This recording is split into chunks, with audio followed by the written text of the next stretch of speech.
I'm doing a presentation from a question my wife asked me. Why is it when somebody just crying uncontrollable? Well, it's okay if you're a believer, but what happens if you're not a believer and you just cry, you balls out, you cry, you have no idea why you're crying. And so today I'm going to attempt to basically go and investigate and look, why would an unbeliever just continue to cry? And most importantly, I'm going to focus on the topic that I've already done. So many of you who've basically went through my topic, and that topic is tears. And then you're going to see that tears is actually a commodity, very precious thing that cannot go wasted. And I'm going to look at why does a person cry uncontrollably, especially if you're not a believer. And if you look like if you're not a believer, that person has to be touched. You understand? If you've received a powerful visitation and anointing or a spiritual experience by meeting the Lord Jesus Christ of Nazareth and He touched you, you are bound, very important, to go and cry your balls out, and you have no idea why you are crying. So what we're going to look at, very important, is why does a person actually cry? And what is the tears? What's the Hebrew perspective of tears? You understand? We're going to look at that. And so before we're going to start there with that, we are going to look at how the world was made. Right? 2 Peter chapter 3 verses 5 says that the entire heavens and the earth was created out of water. That's interesting that everything is made up of water. And when you go and read Genesis chapter 1, there is an interesting thing that they start in the beginning. God created the heavens and the earth. It says, now the earth was formless and empty. Darkness was over the surface of the deep. Now I like this one. And the Spirit of God, you see that? The Holy Spirit, the Ruach HaKodesh, it was hovers over the waters, right? Over the waters. And then you hear God said, let there be light. Now notice how they create the heavens and the earth that has been made out of water. They go on, very important in verse 9, let the water under the sky be gathered to one place, and let the dry ground appear. And it was so. God called the dry ground land, and gathered the waters He called seas, and God, He saw that it was good. Now that is interesting that you notice there, right, the waters. But it's actually verse 6. That was verse 9, but it's verse 6 that will strike you. It says, let there be an expanse between the water to separate the water from the water. Now you look at the sky, the expanse, right, the firmament, and you see this firmament that water is separated by water. Can you see that? And then in verse 9 you find this is the dry land. And you see this firmament, the sky. Now notice from verse 1, it says that the Ruach HaKodesh, the Holy Spirit, the Spirit of God was hovering above the water. You're going to notice that the waters that is associated with the Ruach HaKodesh, with the Holy Spirit, becomes Mahim Chaim. Mahim Chaim. What's that? Mahim means water, Chaim means life. So any waters that is associated with the Holy Spirit becomes living waters. And notice, where is these living waters situated? Above the firmament, above the sky, when God literally basically separated the water by the water. And we know that the water that is above the firmament, right, because we clearly hear that the Holy Spirit, the Spirit of God, was hovering over the waters. So now you're going to see what is tears, right? So when we look at tears, an interesting thing, you're going to see that tears is 1% liquid. What? Yes, 1% liquid, but 99% feelings. Tears is associated with a person's heart. But if you go and zoom in and look from a Hebrew's perspective, what tears is actually all about, you're going to notice that the Hebrew word for tears is actually dima. What? Dima. And you notice it starts with the dalet. And notice the dalet, which means door, rather doorway or gate or gateway. Gateway to what? Now when you look at the heavenly gateway, can you see the heavenly gateway? Then tears all starts to make sense. But it is this one, the mem. And if you look at the mem, which means waters, and you can see that the waters is actually moving. And you remember what I said, what tears is all about, right? 1% liquid and 99% emotions that basically flow from the heart. And notice the next part is the dem, the mem, and the other one is ahin. And you can actually see ahin, which is gematria is 70, which is very, very interesting, right?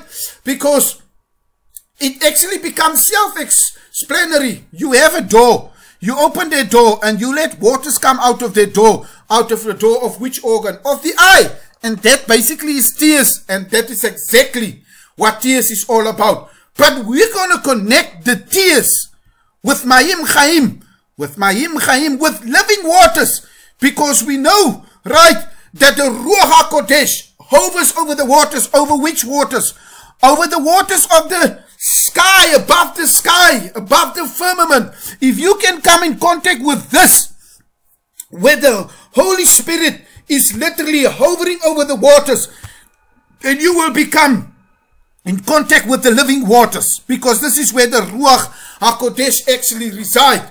Do you understand? And you right here, you here in the dry land, right? So if you can connect yourself right up there by the sky, then you basically home free, and you will be able to touch, right? You will be able to touch the living waters, which is associated with the Holy Spirit. And now we come back to the Moses Shekhinah experience. And you notice that the angel of the Lord is basically talking to Moses. And he's telling Moses who he is, Yud Hei Vav Hei, which is basically the gematria of 26. And he tells Moses that he needs to take off the sandals because the ground where he's standing, the living ground, and you notice that dry ground, it becomes holy. If the dry ground becomes holy, it becomes a hamakom. And you know from the hamakom experience, then it means you have literally come in contact with the infirmity, with the sky. And how are you going to do that? Now you notice from my previous ancient portals that if you basically take an altar that is made with uncut stones, and we know who did that. It was Abraham. Abraham built an altar. And you notice from the ancient portals that altars are actually places that is called a hamakom. It is basically the heaven on the earth. It is actually the Ruach HaKodesh, and the holiness of God is basically right on the ground. And whether an altar which is built at a high place, or an altar which is basically built in a temple, which all temples, biblical temples, were built on high places. And you know, the fire that's supposed to ignite the altar will basically come from above. It will basically come from this Shamaim area. Can you see that? It will come from the heaven, because the elements of heaven is made out of fire, right? And this fire, because God himself is a consuming fire. And when you hear people who saw the throne of God, they just saw fire, right? They saw fire that basically comes right through the sky via a portal, and it will basically ignite the altar. Can you see that? And once it ignites the altar, the area on the dry ground, on the land, right? That area, it immediately becomes the place. It becomes a hamakom. It becomes this place where the dwelling of heaven, the dwelling of God is on the earth. Isn't that interesting? And that's why temples are actually hamakom places, are dwelling places where God is literally on the earth. And then you notice, because if you find yourself at that areas, you understand, you immediately starts to cry. You find out everybody starts to cry. Remember, tears is 1% liquid and 99% emotions. You basically have come in touch of the infirmity. You are standing at this holy place right here, which is actually called a hamakom. And you know that if you stand at the hamakom, very, very, very interesting, that you can come in contact with the living right here with the portal. And right at the portal, that is the area where you can basically come in contact with the Ruach HaKodesh, and you will become in contact with the living waters. The living waters, because if you go back and you go and look at the definition of tears, you actually can see it's the doorway, it's the portal from the heaven that opens, and you can see that living water that is alive, that is moving, that is coming out of your eyes, because the Shekhinah, can you see, the Holy Spirit, it touches your heart. And remember, tears is literally only 1%, right? 1% water. And so if your heart is divinely being touched by the presence of the Shekhinah, then you will find yourself uncontrollably bawling out. You are just going to cry. I don't care if you are a believer or if you're an unbeliever, but you will just cry. Believers, normally when they cry, the gratitude and the expressions of the heart that is being showed there, it's usually come out of joy. But the other part can also come. It can come in distress, because you find out that this lady, Hannah, she was in the temple. And you know the temple is a place where the dwelling of the Holy Spirit, the dwelling of the Shekhinah is there. And if you find yourself in that dwelling, you are going to cry uncontrollable. And that is how this lady was just crying. Do you understand? Hannah, she just cried her balls out. And you look at another man associated with the temple. You understand? And they told him, a prophet came and told him that he needs to get his house in order, because this person is going to die.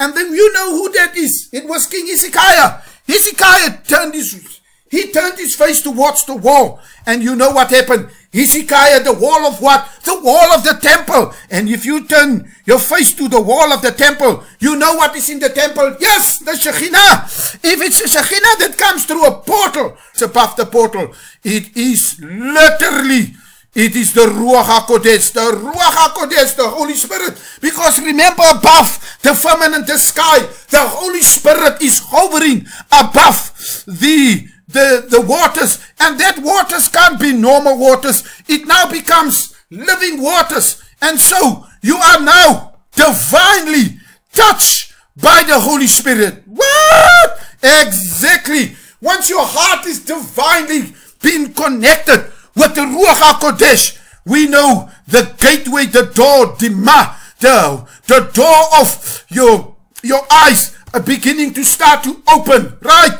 The door of the eyes are beginning to open, and you know what will flow? Living waters, right? You will just start to gush out. Do you understand? Uncontrollably, meaning you are just going to cry. Why are you crying? You are standing on holy ground. You are standing on holy ground. And that is what happened to Hezekiah. They say Hezekiah started to weep bitterly. You understand? And if you go and look at tears and the expression of tears and the value of tears, that tears is very precious, that it will be captured by angels. Do you understand? And when this Hezekiah bawled his eyes out with tears, you know what happened? The story started to basically pivot. There was just a 360. They told Isaiah, he was just about to leave the temple area. They told him, just go back to Hezekiah and tell him, I will basically put another 15 years towards his life. So do you see what tears can actually literally do, and what tears actually mean? If you find yourself in a place of worship, in a place where the Holy Spirit immediately starts to appear, in a place where the place becomes filled with the Shekhinah, with the divine presence of God, you will just as a believer start to bawl yourself out. And if you're an unbeliever, you will also start crying, and you have no idea why you're crying, because you make contact right with the upper infirmity, with the skies, where the Holy Spirit usually goes and is hovering over the waters. And you know what Jeremiah says. My people have committed two evils, that they have forsaken me, the fountain of living waters. You know who is he talking? He's talking about the angel of the Lord. He is talking about the Holy One of Israel. He is talking about the Lord Jesus Christ. Notice what they call him. They call him the fountain of living waters. A fountain that is living waters, that is a bubbling spring. Can you see that? We know who that is. If that fountain of living waters starts to bubble up from your heart, you are just going to cry uncontrollably. Uncontrollably. And remember, from my presentation when wells speak, if you have a well, if you have a brook, if you have a pit with water, like Beersheba, right? Beer means well. Sheba means seven, the 7 wells. Where Abraham basically, the Lord, God appeared unto Abraham, and you notice who appeared unto Abraham. Guess what? The angel of the Lord. And the angel of the Lord, he actually calls, Abraham calls him the Lord Almighty, the El Shaddai. But we made already the comparison between the angel of the Lord, and we made the comparison with our Lord Jesus Christ. So we know who met Abraham, because when the Lord Jesus, when he was on the earth, he says, Abraham longed to see my day, and he did.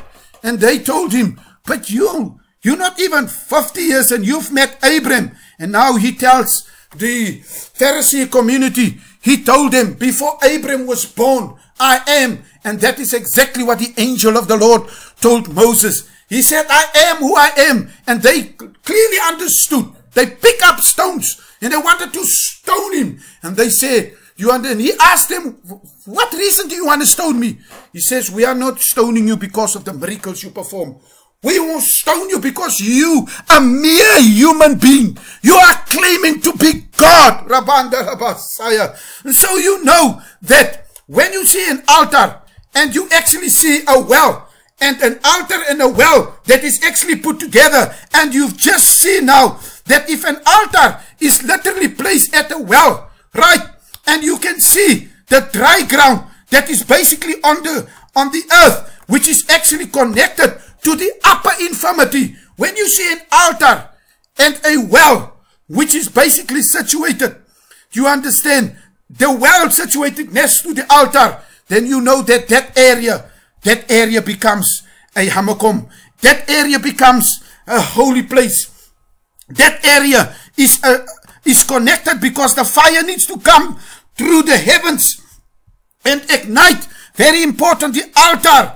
Can you see that? So the water that you see in that well, it can't be normal water. That water immediately becomes living water. What? Exactly. It becomes living water because you know the living water is always associated with the Holy Spirit. You know that the Holy Spirit, you understand, was always in the beginning. It always used to hover above the waters. What? The Holy Spirit was always, and you have now come in contact with that. So a well that is basically found connected to an altar, that water can never be normal water. It becomes living waters. And that's why that story from the Lord Jesus, when he was at the pool of Bethesda, interesting, they tell you that an angel will come. Where is that angel coming?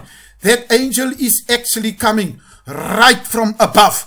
It is actually breaking through, can you see, via a portal, right through the sky, the infirmity. And that angel is coming to the earthly water. They say he starts to stir the water. And so you know the connection between this water and the upper infirmity water is connected to the Ruach HaKodesh. So the water becomes living waters. It becomes immediately living waters. What? Living waters, because you will hear that the water that they have here comes from the pool of Siloam. Oh, interesting. From the pool of Siloam, where Jesus actually said, anyone who is thirsty, right?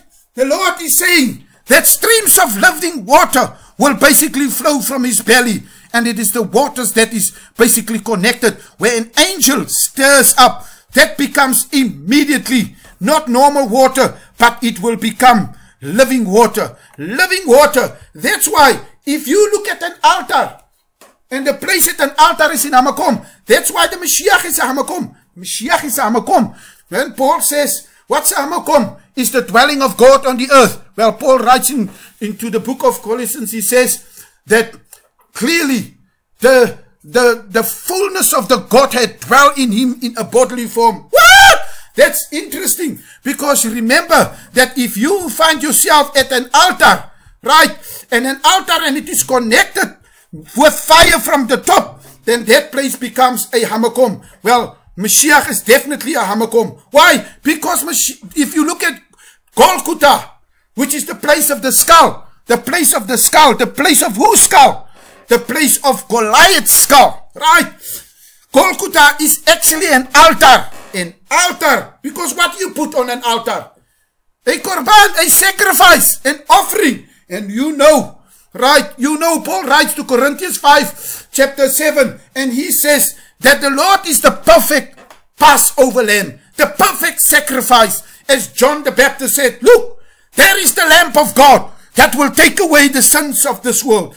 And you know who is that lamb that John saw in the book of Revelations chapter 5. He said, I saw a lamb that has already been slain, and in heaven and underneath the earth, and on the earth and above the, and you understand, I heard everyone went on their knees and said, worthy is the lamb. Worthy is the lamb to be slain. But what does that got to do with tears? You're going to see.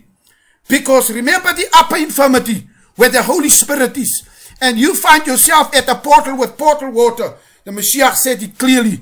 He said, I tell you the truth. No one can enter the kingdom of God. No one can enter this area right here, where the heavenly areas, the Shamayim, the heaven is. Nobody can enter it unless the person is born again. Born again. Born from above. Born from above. It means you have to be born from here. You are standing right here on the dry ground, but you have to be born from above. If you're born here, you come immediately in contact with the living waters. And we know what that living waters is. The living waters is literally the Holy Spirit. So anybody that has been born from above, and notice how they stress it out. You have to be born from the water, and you have to be born from the Spirit. So you have to go through the water baptism. And if you go through the water baptism and you move via an altar, via a portal, and you come in contact with the upper infirmity, where the Ruach HaKodesh is, you will be baptized with the Holy Spirit. Can you see that? You will come in contact with the Shekhinah. You will be baptized with the Holy Spirit. And the moment you've been baptized with the Holy Spirit, as the Mashiach clearly says, right? And what did the Mashiach clearly says? He says, is anyone believe in the scripture? The scripture, the Bible. If you believe in the Bible, then streams of living waters will flow from your belly. And you go and read the verse. It says, and he was talking to them about the Holy Spirit that will later be poured out onto them. Streams of living water will literally flow from your belly. Can you see that? And you know, if the streams of living water starts to flow from your belly, you know you are actually become a hamakom. The Shekhinah is descended upon you, and you are become now completely possessed by the Ruach HaKodesh. And now the Spirit of the living God will speak right through you. And you know, we call that prophecy. But you can't help to go to our presentation and theme of our presentation. Because if you look at prophecy, when the Shekhinah basically appear and transcends on a person, then the person will start to manifest. Prophecy is a manifestation of the Holy Spirit. Prophecy is a manifestation of tongues that will be interpreted. Tongues that will basically flow out from your belly. And as the prophet says, through strange lips and foreign tongues. That is how God will speak to his people. So when you see somebody prophesying, it's manifestation of the Ruach HaKodesh. Now you won't believe what tears are doing. When you see somebody on a Shekhinah, on a hamakom, he will also manifest. And how will he manifest? He will manifest in tears. And tears is a language. As the person who prophesies speaks in a language, tears is also a language. It's a language only God and the angels understand. Listen to what the scripture says. He says, we do know what we pray for. But he says it is the Spirit, the Ruach HaKodesh. Can you see that? The Ruach HaKodesh, that basically with groans, oh, Rabandala Bastaya, manifest with tears, with groans which words cannot express. Tears is literally the language of the angels. It's the language that only God can understand. Can you see? So as the Holy Spirit comes upon you and you manifest and prophesy, once the Holy Spirit comes upon you and you start crying, the tears is actually speaking in a language. You're speaking in a language in a foreign tongue via your tears, not with your tongue, not with your mouth. You understand? Because we know what that waters actually touch. What did that waters touch? It is living waters. A gateway to the heavens, to the upper infirmity just opened. Can you see that? And it touched your heart. And the Mashiach says, it is out of the heart. Do you understand? The overflow of the heart that the mouth starts to manifest. And this living waters, the Ma'im, Chaim, that comes out of your heart is now coming out of your eyes. And that's why you find yourself uncontrollably crying. But it's okay if you're a believer. You will basically cry because of thankfulness, of gratitude, of praising, and of worshiping. That's why you are crying. Your tears are speaking the language of God as you are crying. Because tears is a language that only God understands. And you're crying because you are at the Hamakom. You are filled with the Shekhinah. But what happened is the question my wife asked.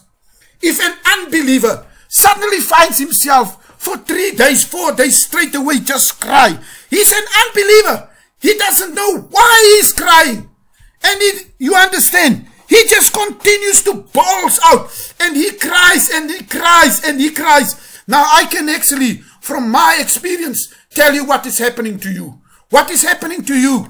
All of us that have been saved have been a manifestation of somebody's prayer. Somebody prayed for us. And the person that prayed, he prayed for this, for a divine encounter, for a supernatural touch. He wanted God to touch your heart. What? He wanted God to touch your heart. And when God touches your heart, you know what will happen. Right? You know what will happen. Because out of the fullness of the heart, right, the Dima, the living waters will ball out of your eyes. And that's why you are crying. And you don't know. It's because somebody intervened. Somebody cried. Somebody dedicated you to God. And you are crying for no reason. You don't know. For days, you bawl out. And we know why you are crying. Because Apostle Paul says, he says that worldly sorrow that leads to death. But godly sorrow leads to repentance. Godly sorrow leads to repentance. When you see a man bawling himself out, can you see that? And a man is just crying profusely. And he is an unbeliever. And he doesn't know why. Especially when he visits the church for the first time. Or you ask the person, can I pray for you? An unbeliever, you put your hands on him. And you started praying. And the Lord touched him. He started to bawl out and started to cry. Because of this godly sorrow. Do you understand? Godly sorrow that literally lead to repentance. Because what is happening to him? It is the living water that is actually cleansing the man. It is the living water that is actually washing the person. It is actually, he is ritually purified. Can you see that? Like the priests would do in the temple. Ritually being purified in his heart with living waters. Living waters that purified him. And we know who purified him. It's the word.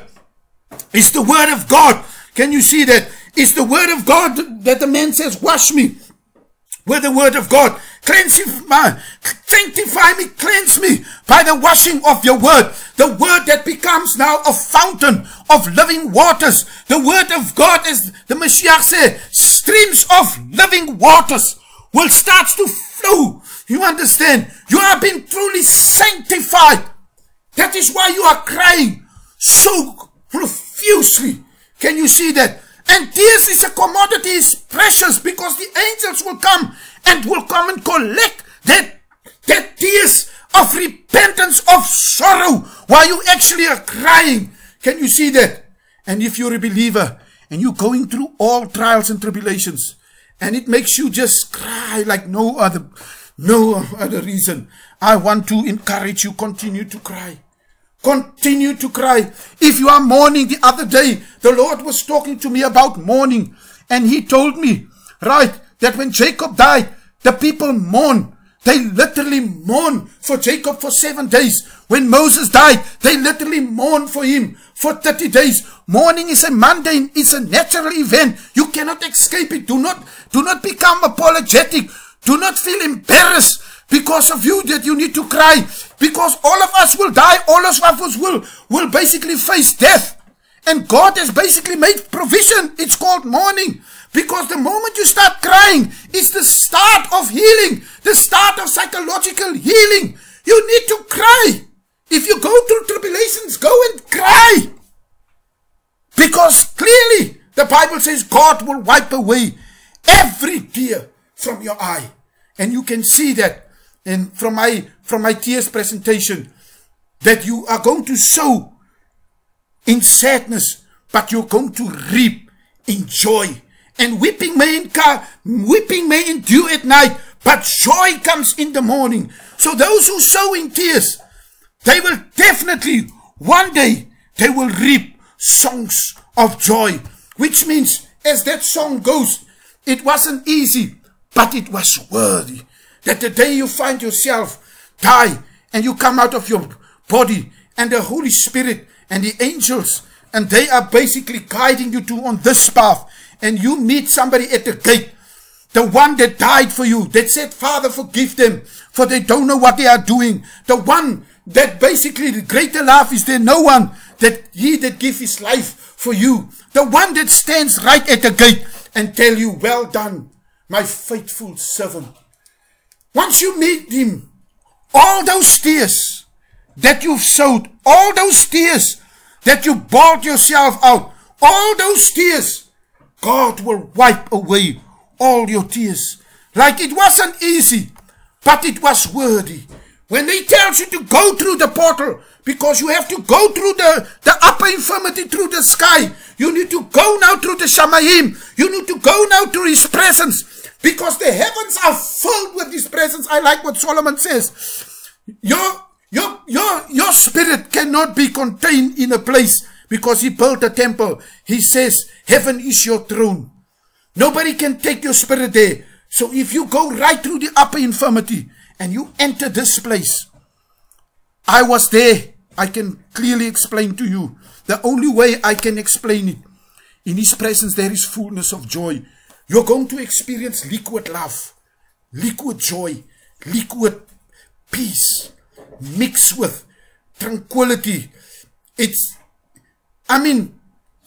The small second of suffering you went through, it's not even worthy to be compared with the glory that will be revealed unto you when you finally made it there. And when you finally be part of one of these people that will stand there dressed in white. And that dress is not cheap, because they asked Paul, who are the people dressed in white? And they said, these are the people who came through the massive trials and tribulations.